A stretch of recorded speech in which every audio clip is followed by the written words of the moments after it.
Hi friends,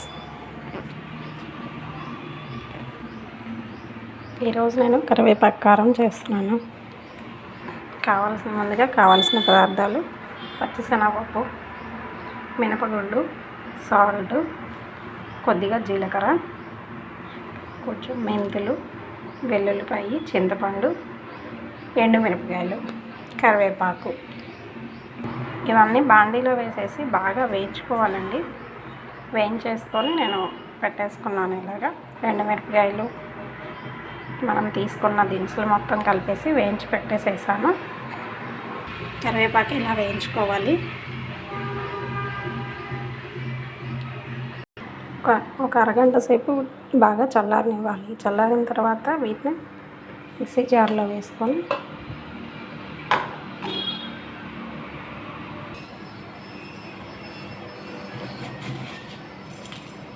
తగినంత salt,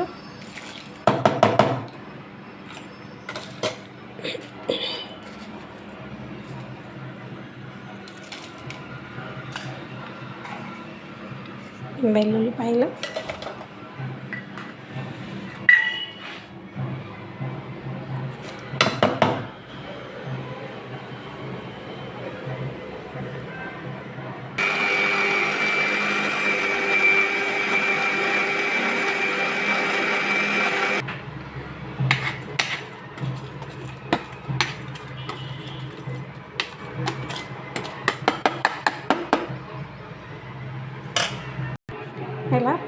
ఇలా పప్పులు కొంచెం మెత్తగా మగ్గిన తర్వాత కొంచెం కరివేపాకు యాడ్ చేసుకుంటూ ఇలా మెత్తగా మిక్స్ చేసుకోవాలండి.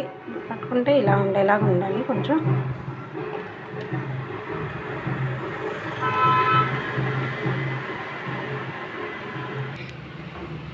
ఇలా కరివేపాకు మెత్తగా అయిపోయిన తర్వాత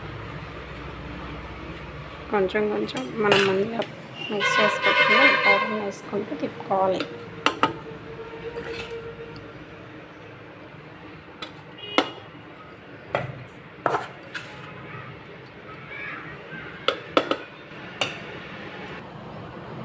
ఇలా మిక్స్ చేసేసుకుంటే కరివేపాకు కారం రెడీ అయింది.